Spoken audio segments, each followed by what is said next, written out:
ஓம் சாந்தி. அவ்யக்த முரளி 11/7/1974. அவ்யக்த பாப்தாதா, மதுபன். முரளியில் கொடுக்கப்பட்டிருக்கிற டைரக்ஷன் மூலமா அனைத்து குறைகளிலிருந்து விடுபடுதல். பாப்தாதா கேட்குறாங்க, தன்னை மகாதானி, அனைத்து சக்திகளின் அதிகாரி, திரிமூர்த்தி தந்தை மூலமாக கிடைச்சிருக்கிற 3 ஆசனதாரி அப்படின்னு நினைக்கிறீங்களா? 3 ஆசனங்கள் எது? ஒன்று, துக்கமற்ற உலகின் மகாராஜா ஆவதற்காக சாட்சி நிலையில நிலைத்திருக்கும் சாட்சி நிலைக்கான ஆசனம். இரண்டாவது, பலம் நிறைந்த மாஸ்டர் சர்வ சக்திவான், தந்தைக்கு சமமாக ஆகக்கூடிய தந்தையின் இதயம் அப்படிங்கிற ஆசனம். மூன்றாவது, எதிர்காலத்துல உலக மகாராஜாவினுடைய ஆசனம். இந்த 3 ஆசனங்களின் அதிகாரியாக ஆகியிருக்கீங்களா? 3 ஆசனங்களின் அதிகாரியின் தற்சமய நிலை என்னவாக இருக்குது? 3 ஆசனங்களின் 3 விசேஷங்களை சொல்லுங்க. சாட்சி நிலையின் ஆசனத்தின் முக்கியமான அடையாளமாக என்ன இருக்குது? அவர் ஒவ்வொரு அடியிலும் ஒவ்வொரு எண்ணத்திலும் பாப்தாதாவை துணைவனாக எப்பொழுதும் அனுபவம் செய்வாங்க. எவ்வளவு துணையின் நிலை அனுபவம் ஆகுமோ அந்த அளவே ஆடாத அசையாதவராகி அதீந்திரிய சுகத்துல இருப்பாங்க. அவருடைய ஒவ்வொரு வார்த்தையிலும் தந்தையினுடைய துணை தென்படும். எப்படி பாப்தாதா நடைமுறையில எப்பொழுதுமே துணைவனாக இருக்கிறார், நீங்கள் அவரை தனியாக்க விரும்பினாலும் பிரிக்க முடியாது. எப்படி 2 துணைவர்களின் நெருக்கத்தை இருவரா அல்லது ஒருவரா அப்படின்னு நினைக்கும் அளவுக்கு அனுபவம் ஆகும். சில நேரம் இவருடைய தோழமை ஒன்று என்பது மாதிரியும் அனுபவம் செய்றீங்க. அதே மாதிரி இருவருடைய துணை ஒரே சமமாக இருக்கட்டும். ஒன்றாக மட்டுமல்ல, ஆனால் ஒரே சமமாக இருக்கட்டும். சமமானதை மனிதர்கள் ஒன்றரை கலந்துடுச்சு அப்படின்னு சொல்லிட்டாங்க. அப்படி தன்னை பாப்தாதாவின் துணைவன் அப்படின்னு அனுபவம் செய்றீங்களா? ஃபாலோ ஃபாதர் காரியம் செய்கிறீர்களா? எப்பொழுது ஃபாலோ ஃபாதர் இருக்குது அப்படின்னா, சாட்சி நிலை மற்றும் துணையினுடைய அனுபவம் ஒவ்வொரு வினாடியும் மற்றும் ஒவ்வொரு அடியிலும் இருக்கணும். அந்த மாதிரி சாட்சி நிலையினுடைய அனுபவி தான் ஆசனதாரியாக இருக்கிறாங்க. இரண்டாவது, யார் உண்மையானவராக இருப்பாரோ, அதாவது எண்ணம், சொல், செயல் மற்றும் உடல், மனம், பொருள் அனைத்து விஷயங்களிலும் பாப்தாதாவை பின்பற்றி நடப்பதில் நிரூபணம் கொடுப்பவராக யார் இருப்பாரோ அவரைத்தான் தந்தையின் இதய சிம்மாசனதாரியாக இருப்பாங்க அப்படின்னு சொல்ல முடியும். மூன்றாவது, உலக மகாராஜாவாக ஆகி உலக ராஜ்யத்தின் சிம்மாசனதாரி ஆவதற்கானது அவர் கர்மேந்திரியங்களை வென்றோராக மட்டும் இல்லாம கூடவே இயற்கையும் வென்றோராக இருப்பார். அந்த மாதிரி பாவங்களை வென்றவர், கர்ம இயந்திரங்களை வென்றவர், இயற்கையை வென்றவர், உலகை வென்றவராக ஆகிறார்.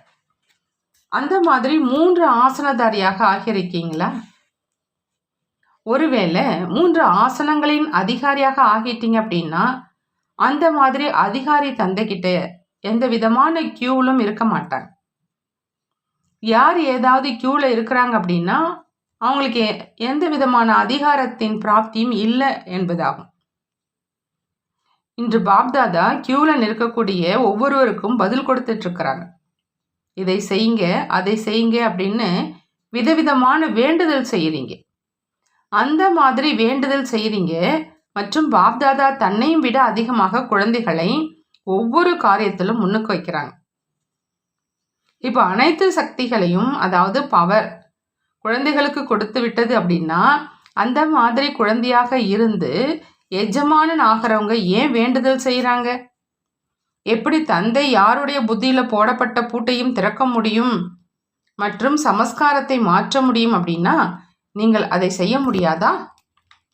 உங்களுடைய புத்தியில போடப்பட்டிருந்த அந்த பூட்டு திறந்துடுச்சா?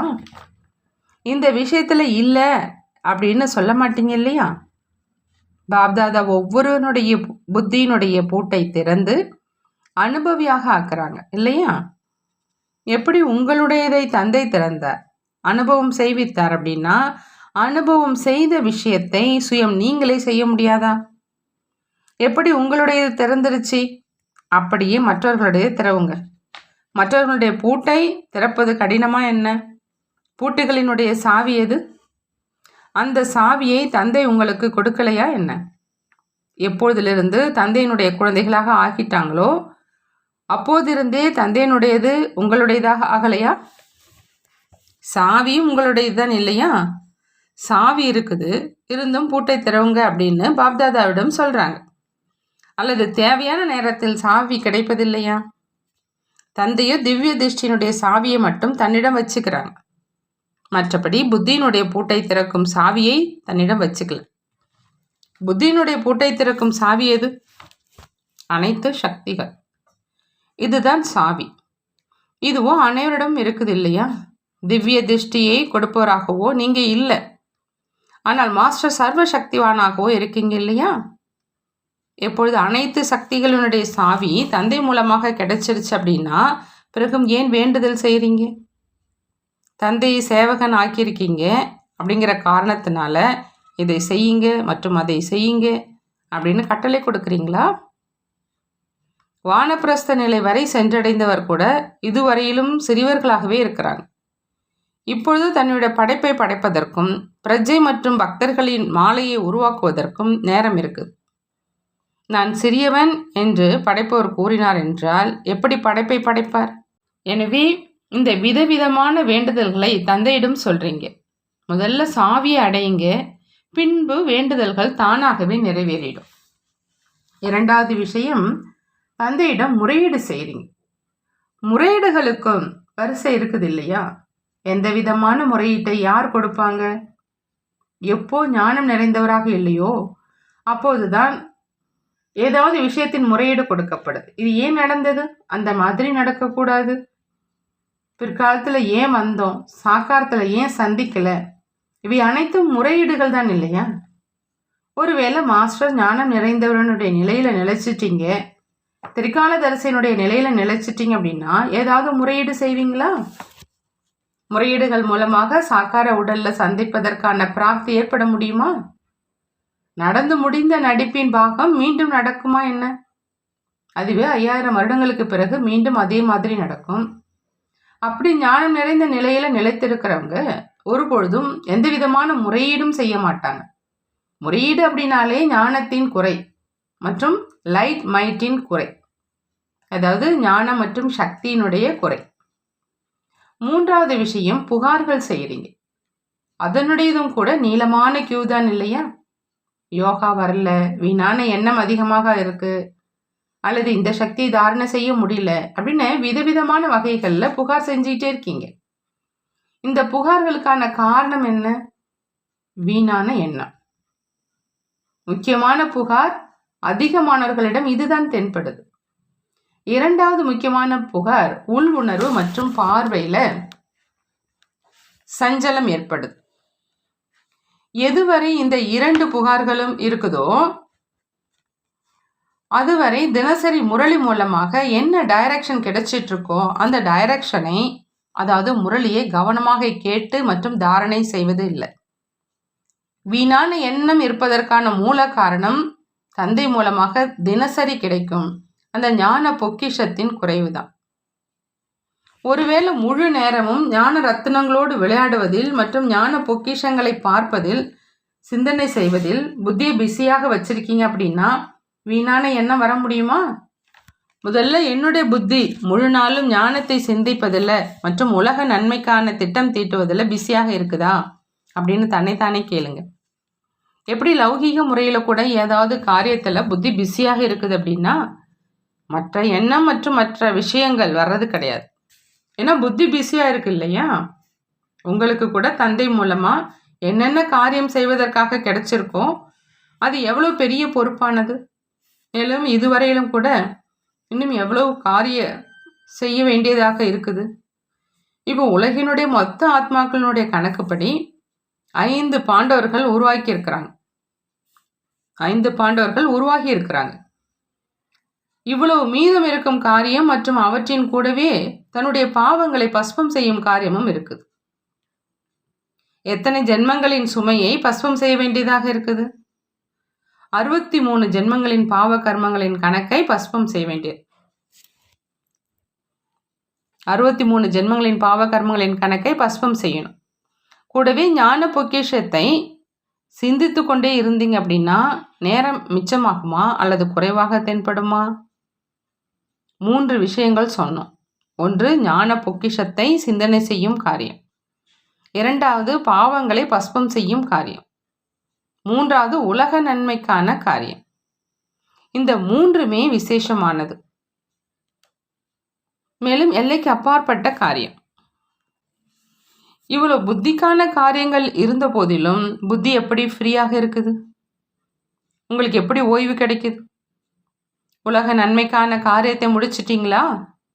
பாவத்தை அழிச்சிட்டிங்களா? இவ்வளவு காரிய நடவடிக்கைகளை செய்விப்பவங்க மற்றும் இவ்வளவு பெரிய காரியத்துக்கு பொறுப்பாளராக இருக்கும் ஆத்மாக்கள் ஃப்ரீயாக இருக்கிறாங்க அப்படின்னா அது என்னென்ன சொல்றது? தன்னுடைய காரியத்தின் ஞானமும் கிடையாது மற்றும் தனக்கு செய்விப்பதற்கான ஞானமும் கிடையாது, அல்லது தன்னுடைய தினசரி நடவடிக்கைகளை ஒருங்கமைப்பதற்கான ஞானம் இல்லை அப்படிதான் சொல்லலாம். இன்றைய நாட்களில் அந்த அரசாங்கத்தின் சிறு சிறு எழுத்தர் கூட தன்னுடைய கால அட்டவணையை அமைச்சிக்க முடியுது அப்படின்னா மாஸ்டர் ஞானம் நிறைந்தவர், மாஸ்டர் சர்வ சக்திவான் தன்னுடைய கால அட்டவணையை அமைச்சிக்க முடியாதா? ஏன்னா சுயம் நீங்கள் தன்னுடைய ஆசனத்தில் செட் ஆகிறதில்லை, எனவே அப்செட் ஆகிடுறீங்க. தினசரி அமிர்த வேலை பாப்தாதாவுடன் சந்திப்பை செஞ்சதுக்கப்புறம் மற்றும் ஆன்மீக உரையாடல் செஞ்சதுக்கப்புறம் தினசரி கால அட்டவணையை வடிவமைச்சிக்கிங்க. எப்படி ஸ்தூலமான காரியத்துக்கான நிகழ்ச்சியை வடிவமைக்கிறீங்க, அதே மாதிரி தினசரி நடவடிக்கையின் கூடவே பரமாத்மா காரியத்துக்கான நிகழ்ச்சியையும் வடிவமைச்சிக்கிங்க. வீணான எண்ணம் இருப்பது அப்படின்னா கிரீடம் அணிந்தவராக ஆவது கிடையாது. கிரீடம் பொறுப்பிற்கானது, தன்னுடைய பொறுப்பு மற்றும் உலகினுடைய பொறுப்பு. ஒருவேளை இப்பொழுது கூட கிரீடத்தை இறக்கி வச்சிடுறீங்க மற்றும் கிரீடம் அணிந்தவராக ஆக முடியல அப்படின்னா எதிர்காலத்தில் ஒரு பொழுதும் கிரீடம் அணிந்தவராக ஆக முடியாது. இப்பொழுதுலேருந்தே கிரீடம் அணிந்தவராக ஆவதற்கான பயிற்சி தேவை. சாட்சி நிலையினுடைய ஆசனம் மற்றும் பாப்தாதாவின் இதயத்தினுடைய ஆசனம், அப்படி இப்பொழுதுலேருந்தே கிரீடம் மற்றும் ஆசனதாரியாக ஆனீங்க அப்படின்னா எதிர்காலத்திலும் கிரீடம் மற்றும் ஆசனத்தை அடைவீங்க. உங்களுடைய கால அட்டவணையை தயார் செய்யுங்க. நீங்களே உங்களுடைய ஆசிரியராகி உங்களுக்கு வீட்டு பாடம் கொடுங்க. எப்படி ஆசிரியர் மாணவர்களுக்கு வீட்டுப்பாட வேலை கொடுக்குறாங்க இல்லையா? இதில் புத்தி பிஸியாக இருக்கட்டும். இந்த விதமாக தினசரி எனக்கு வீட்டு பாடம் கொடுங்க, பின்பு சாட்சியாகி வீட்டு பாடத்தில் பிஸியாக இருக்கீங்களா அல்லது மாயாவினுடைய கவர்ச்சியில் வீட்டு பாடத்தை மறந்துட்டீங்களா அப்படின்னு பாருங்க. பின்பு புகார்கள் எல்லாம் முடிஞ்சிடும். 2வது விஷயம், உள் உணர்வு மற்றும் பார்வை சஞ்சலமாவதற்கானது தற்சமயத்திலும் பெரும்பான்மையோரின் ரிசல்ட்டில் எண்ணத்தில், கனவுல, காரியத்தில் உள் உணர்வு மற்றும் பார்வை சஞ்சலப்படுது அப்படின்னு 50% இன்று வரை புகார்கள் இருக்குது. உள் உணர்வு மற்றும் பார்வை ஏன் சஞ்சலப்படுது? எந்த ஒரு பொருளும் ஏன் சஞ்சலப்படுது? என்ன காரணம்? எந்த ஒரு பொருளும் ஏன் ஆடுது? ஆடுவதற்கான வாய்ப்பு இருக்குது, எனவே ஆடுது. ஒருவேளை அது நிரம்பி இருக்குது அப்படின்னா அது ஆடுமா? ஆகையினால பார்வை மற்றும் உள்ளுணர்வு சஞ்சலமாவதற்கான காரணம் பாபா என்னென்ன நினைவு இருக்கணும் அப்படின்னு சொன்னாங்களோ அதற்கு பதிலாக நினைவு மறந்த நிலை இருக்குது அப்படின்னா அப்பொழுதுதான் ஆடுது மற்றும் சஞ்சலப்படுது. ஒருவேளை எப்பொழுதுமே நினைவு சுரூபமாக இருக்கீங்க, நினைவு சம்பந்தமாக இருக்குது அப்படின்னா உள் உணர்வு மற்றும் பார்வை சஞ்சலப்படுவதற்கான இடமே கிடையாது. இதற்காக சின்ன ஸ்லோகனை மறந்துடுங்க. சின்ன ஸ்லோகனை மறந்துடுறீங்க. லௌகீகத்திலும் தீயதை பார்க்காதீங்க, தீயதை நினைக்காதீங்க, தீயதை சொல்லாதீங்க அப்படின்னு சொல்றீங்க. உடலை பார்ப்பது அப்படின்னா தீயதை பார்ப்பது அப்படிங்கிற இந்த ஸ்லோகனை எப்பொழுதும் நினைவில் வைக்கணும் மற்றும் நடைமுறையில் கொண்டு வரணும். தேகதாரிகளை பற்றி நினைப்பது மற்றும் எண்ணத்தை உருவாக்குவது தீயது. தேகதாரியிடம் அவர் தேகதாரி என்று உணர்ந்து பேசுவது, அவரை தேகதாரி என்று நினைத்து பேசுவதும் தீயது. ஆகையினாலும் ஒருவேளை இந்த சாதாரண சுலோகனையும் நடைமுறையில் கொண்டு வந்தீங்க அப்படின்னா பார்வை மற்றும் உள் உணர்வு சஞ்சலமாகாது. எந்த நேரத்தில் உள் உணர்வு மற்றும் பார்வை சஞ்சலமாகுதோ அப்போ நான் அனைத்து உறவுகளின் மற்றும் அனைத்து ரசனைகளையும் தந்தை மூலமாக பிராப்தி செய்யவில்லையோ? அப்படி தன்னை புரிந்து கொள்ளணும். ஏதாவது உறவினுடைய ரசனை அனுபவம் செய்யாமல் இன்னும் இருந்துருச்சா என்ன? அதன் காரணமாக பார்வை மற்றும் உள்ளுணர்வு சஞ்சலப்படுதா? எந்த உறவின் காரணமாக உள் உணர்வு மற்றும் பார்வை சஞ்சலமாகுதோ அதே உறவின் ரசனையை ஒருவேளை தந்தையிடமிருந்து பெறுவதற்கான அனுபவம் செஞ்சீங்க அப்படின்னா மற்ற பக்கம் பார்வை போகுமா? உதாரணமா, ஏதாவது ஒரு ஆணினுடைய பார்வை பெண்ணின் பக்கம் செல்லுது அல்லது பெண்ணினுடைய பார்வை ஆணின் பக்கம் செல்லுது அப்படின்னா தந்தையினுடைய அனைத்து ரூபத்தையும் தாரணை செய்ய முடியாதா? பிரியதர்ஷன் மற்றும் பிரியதர்ஷனின் ரூபத்துல கூட தந்தையினுடைய பிரியதர்ஷினியாக மற்றும் பிரியதர்ஷனாக அதீந்திரிய சுகத்தினுடைய ரசனையை நிரந்தரமாக நினைவில் மற்றும் காரியத்தில் கொண்டு வரக்கூடியவரால் அந்த அனுபவத்தை செய்ய முடியாதா? தந்தை மூலமாக அனைத்து உறவுகளின் ரசனை மற்றும் அன்பின் அனுபவம் ஆகாத காரணத்தினால தேகதாரிகள் மேல் உள் உணர்வு மற்றும் பார்வை சஞ்சலமாகுது. அந்த நேரத்தில் தந்தையை தர்மராஜனுடைய ரூபத்துல எதிரில் கொண்டு வரணும் மற்றும் தன்னை ஒரு கொடூரமான நரகவாசி மற்றும் மிகவும் அருவருப்பான புழுவுக்கு சமமாக நினைக்கணும். மேலும் மாஸ்டர் சர்வசக்திவான் எங்கே மற்றும் நான் இந்த நேரம் என்னவாக ஆகிட்டேன் அப்படின்னு தன்னை பாருங்க. கொடூரமான நரகவாசி மிகவும் அருவருப்பான புழு என்று தன்னை அந்த ரூபத்தில் தன் முன் கொண்டு வாங்க. மேலும் நேற்று என்னவாக இருந்தேன், இன்று என்னவாக ஆயிட்டேன் அப்படின்னு எடை போட்டு பாருங்க. ஆசனதாரியிலிருந்து என்னவாக ஆயிட்டேன், ஆசனம் கிரீடத்தை விட்டுட்டு இப்பொழுது என்ன எடுத்துட்டு இருக்கிறேன், அசுத்தத்தை எடுத்துட்டு இருக்கிறேன். அசுத்தத்தை பார்ப்பவர் மற்றும் எடுப்பவராக ஆனார். இந்த மாதிரி சாக்கடையில் வேலை செய்பவர்களை என்ன சொல்வாங்க? முற்றிலும் பொறுப்பான ஆத்மாவிலிருந்து தோட்டியாகி விடுறீங்க. அந்த மாதிரியானவரை பாப்தாதா தொட முடியாதுமா? அன்பினுடைய பார்வை கொடுக்க முடியுமா? முறையீட்டை ஏற்றுக்கொள்ள முடியுமா? புகார் மற்றும் வேண்டுதலை கேட்க முடியுமா? இவ்வளோ ஞானம் நிறைந்தவர் ஆன பிறகும் கூட உள் உணர்வு மற்றும் பார்வை சஞ்சலமாகுது அப்படின்னா பக்த ஆத்மாவையும் விட கீழே விழுந்திருக்கும் ஆத்மா என்றுதான் சொல்வோம். பக்தர்கள் கூட ஏதாவது யுக்தியினால் தன்னுடைய உள் உணர்வை ஸ்திரமாக்குறாங்க. அப்படி மாஸ்டர் ஞானம் நிறைந்தவர் பக்த ஆத்மாவையும் விட கீழே விழுந்துடுறாங்க. அந்த மாதிரி ஆத்மாவுக்கு ஏதாவது பிரஜை உருவாகுமா? தோட்டிக்கு ஏதாவது பிரஜை உருவாகுமா? அல்லது சுயம் அவரே பிரஜை ஆவாரா? தன்னோட ஒரு புகைப்படத்தை எடுத்து வச்சுக்கிங்க. ஒன்று சாக்கடை எடுப்போராக, கூடைகளை நிரப்பி நிரப்பி எடுப்போராக புகைப்படம் எடுத்து புத்தியில் வச்சுக்கிங்க. எந்த நேரம் உள்வுணர்வு மற்றும் பார்வை சஞ்சலமாகுதோ அந்த நேரம் அந்த புகைப்படத்தை பாருங்க. எப்படி பாப்தாதா எதிர்காலத்து பிராப்தியினுடைய புகைப்படத்தை எடுக்க வைக்கிறார். ஏனென்றால் படத்தை பார்த்து சரித்திரம் நினைவில் வரும். அப்படி அந்த மாதிரியான படம் எதிரில் வந்தது அப்படின்னா வெட்கம் வராதா? ஒரு பக்கம் மாஸ்டர் சர்வசக்திவானின் புகைப்படம், இன்னொரு பக்கம் அந்த படத்தை வச்சிங்க அப்படின்னா நான் என்னவாக ஆயிட்டேன் அப்படின்னு உங்களுக்கே தெரிய வந்துடும். மாஸ்டர் சர்வசக்திவானினுடைய எதிரில் இதுவரையிலும் உள் உணர்வு மற்றும் பார்வை சஞ்சலமாவது அழகு கிடையாது. உடலை ஏன் பார்க்குறீங்க என்பதுதான் முதல் தவறு. உங்களுக்கோ நெற்றியில் ஆத்மாவை பார்க்கணும் இல்லையா? நெற்றியில் மணி இருக்குது இல்லையா? நெற்றியில் மணிக்கு பதிலாக விஷம் கிடைக்கும் பாம்பை ஏன் பார்க்குறீங்க? அப்படி நெற்றிக்கு பதிலாக உடலை பார்க்குறீங்க என்ற இந்த முதல் தவறை செய்கிறீங்க. சூழ்நிலை மற்றும் தொடர்பு அந்த மாதிரி இருக்குது. உடன் இருப்பவர் அப்படி இருக்கிறாங்க. அலுவலகத்தில் வியாபாரத்தில் வேலை செய்ய வேண்டியதாக இருக்குது, நெருக்கத்தில் வர வேண்டியதாக இருக்குது. அப்படின்னு அநேகர் புகார் செய்கிறாங்க. நெருக்கத்தில் வந்து ஒருவர் இன்னொருடன் பேசிக்கொண்டே நெற்றிக்கு பதிலாக வேறு எங்கும் ஏன் பார்க்கவே செய்கிறீங்க? இரண்டாவது விஷயம், சூழ்நிலைக்கு வசமாகக்கூடியவங்க. நான் தந்தையுடன் சேர்ந்து எந்த விஷயத்தின் கான்ட்ராக்ட் எடுத்திருக்கிறேன் அப்படின்னு தன்னைத்தானே கேளுங்க. நீங்கள் அனைவரும் ஒப்பந்தத்தார் இல்லையா? நரகத்தை மாற்றி சொர்க்கமாக்குவது, தமோகுண இயற்கையை சதகுணமாக மாற்றுவது அப்படிங்கிற இந்த கான்ட்ராக்டை எடுத்திருக்கீங்க தானே இல்லையா? இயற்கையை மாற்றவங்க அவர்களே மாறிவிட்டார்களா?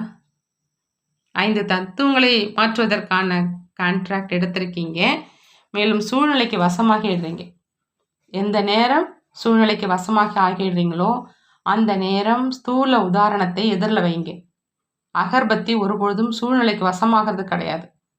சூழ்நிலை மாற்றுவதற்காகத்தான் அகர்பத்தி வருது.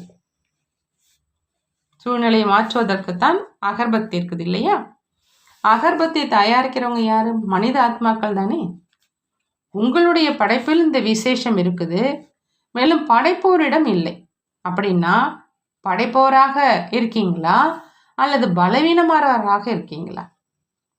இந்த புகாரையும் தன்னுடைய நினைவு மற்றும் யுக்தி மூலமாக முடிவு கட்டுங்க. முக்கியமான இந்த 2 புகார்கள் இருக்குது. எப்போ ஏதாவது பார்ட்டியை சந்திக்கிறீங்க அப்படின்னா இந்த புகார் தான் விசேஷமாக இருக்குது. எனவே நாடகப்படி அடிக்கடி இதே விஷயத்தை பேசுவது மற்றும் அடிக்கடி தந்தை மூலமாக இதே அறிவுரை கிடைப்பது, இதற்கும் கணக்கு வழக்கு உருவாது. எனவே நாடகப்படி இதுவரையிலும் விசேஷமான சேவையை பெறுவது என்ற இந்த பாகம் முடிவடையுது. இதிலும் ரகசியம் இருக்குது. அதே விஷயத்தை பல தடவை கேட்குறாங்க. அடுத்த வருடம் இந்த புகார் இருக்காது என்று ஒரு வருடம் உறுதிமொழி எடுத்து செல்றார். இன்னொரு வருடம், அடுத்த வருடம் இது நடக்காது என்று மீண்டும் சொல்றார். எந்த வருடம் கடந்து சென்று விட்டதோ அது எந்த கணக்கில் சென்றது?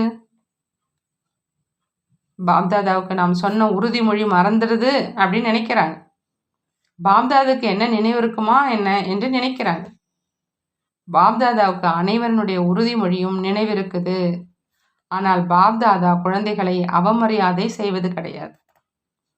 எதிரில் அமர்ந்து கொண்டு கொடுத்த உறுதிமொழியை கடைபிடிக்கல என்று கூறுவது கூட அவமரியாதை தான். எப்பொழுது தலையில கிரீடம் உருவாக்குகிறார், தன்னை விட முன்னுக்கு வைக்கிறார் அப்படின்னா அந்த மாதிரி ஆத்மாவை எப்படி அவமரியாதை செய்வாங்க?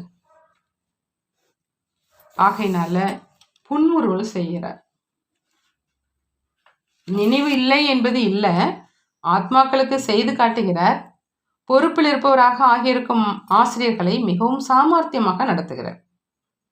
நீங்கள் எங்களுடைய உள் உணர்வின் அர்த்தத்தை புரிந்து கொள்ளலை, எங்களுடைய உள்நோக்கம் இந்த மாதிரியானதாக இல்லை, வாயிலிருந்து வார்த்தை வந்துருச்சு அப்படின்னு சொல்கிறாங்க. ஆனால் பாப்தாதா உள்நோக்கத்தின் உணர்வையும் தெரிஞ்சிருக்கிறாங்க. அவரிடம் மறக்க முடியாது. என் மூலம் தவறு நடந்துருச்சு அப்படின்னு டீச்சர் புரிஞ்சிருக்கலாம், அப்படியும் ஆகக்கூடும். ஆனால் தந்தை மூலமாகவோ நடக்க முடியாது இல்லையா? ஆகையினால இப்பொழுது சின்ன சின்ன விஷயங்களுக்கான நேரம் கிடையாது. இதுவும் வீணானதில் சேர்ந்துடுது. பாபாவிடமிருந்து எவ்வளவு உழைப்பை பெறுறீங்க, அதற்கான பிரதிபலன் கொடுக்க வேண்டியதாக இருக்கும். வியக்த ரூபத்திலும் உழைப்பை பெற்றிருக்கீங்க, அவ்வியக்த ரூபத்திலும் எத்தனை வருடங்கள் ஆயிடுச்சு. இப்பொழுதும் கூட தந்தையிடமிருந்து சேவை பெறுவதற்கான நேரமா அல்லது பிரதிபலன் கொடுப்பதற்கான நேரம்? ஒருவேளை பிரதிபலன் கொடுக்கல அப்படின்னா பிரஜைகளை உருவாக்க முடியாது. ஆகையினால இப்பொழுது தன்னை சக்திசாலியாக ஆக்குங்க, ஞானம் நிறைந்தவராக ஆக்குங்க. அநேக விதமான கியூவிலிருந்து தன்னை விடுவீங்க. என்ன யுக்தி கிடைச்சிருக்குதோ அதை காரியத்தில் கொண்டு வருவது கிடையாது. எனவே முக்தி அடைய முடியல. நல்லது, இதுதான் கியூவிற்கான பதில்.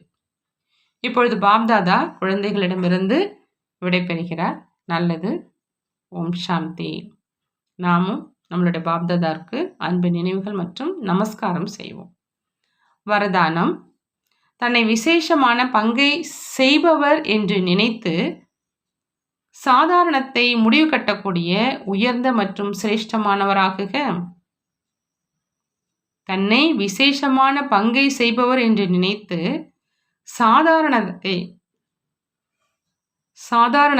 முடிவு கட்டக்கூடிய உயர்ந்த மற்றும் சிரேஷ்டமானவர் ஆகுக. எப்படி தந்தை பரம் ஆத்மாவாக இருக்கிறார், அதே மாதிரி விசேஷ பங்கை செய்யக்கூடிய குழந்தைகளும் ஒவ்வொரு விஷயத்தில் பரம், அதாவது சிரேஷ்டமானவங்க. அனைத்து காரியங்களை செய்து கொண்டே தன்னை விசேஷமான பங்கு செய்பவர் என்று நினைத்து மட்டும் வாழ்க்கை நாடகத்தின் மேடையில் தன்னுடைய பங்கை செய்யுங்க. ஒவ்வொரு நேரமும் தன்னுடைய காரியம், அதாவது நடிப்பின், அதாவது பாகத்தின் மேல் கவனம் இருக்கணும். விசேஷ பங்கை செய்பவர் ஒருபொழுதும் அலட்சியமானவராக ஆக முடியாது. ஒருவேளை கதாநாயக நடிகர் சாதாரண நடிப்பை செய்தார் என்றால் அனைவரும் சிரிப்பாங்க இல்லையா? ஆகையினால ஒவ்வொரு அடியில், ஒவ்வொரு எண்ணத்தில் மற்றும் ஒவ்வொரு நேரமும் விசேஷமானவங்க, சாதாரணமானவங்க கிடையாது. ஸ்லோகன்: தன்னுடைய உள் உணர்வை சக்திசாலியானதாக ஆக்குனீங்க அப்படின்னா சேவையில தானாகவே முன்னேற்றம் ஏற்படும். தன்னுடைய உள் உணர்வை சக்திசாலியானதாக ஆக்குனீங்க அப்படின்னா சேவையில் தானாகவே முன்னேற்றம் ஏற்படும். நல்லது. ஓம் சாந்தி. நன்றி பாபா. நன்றி.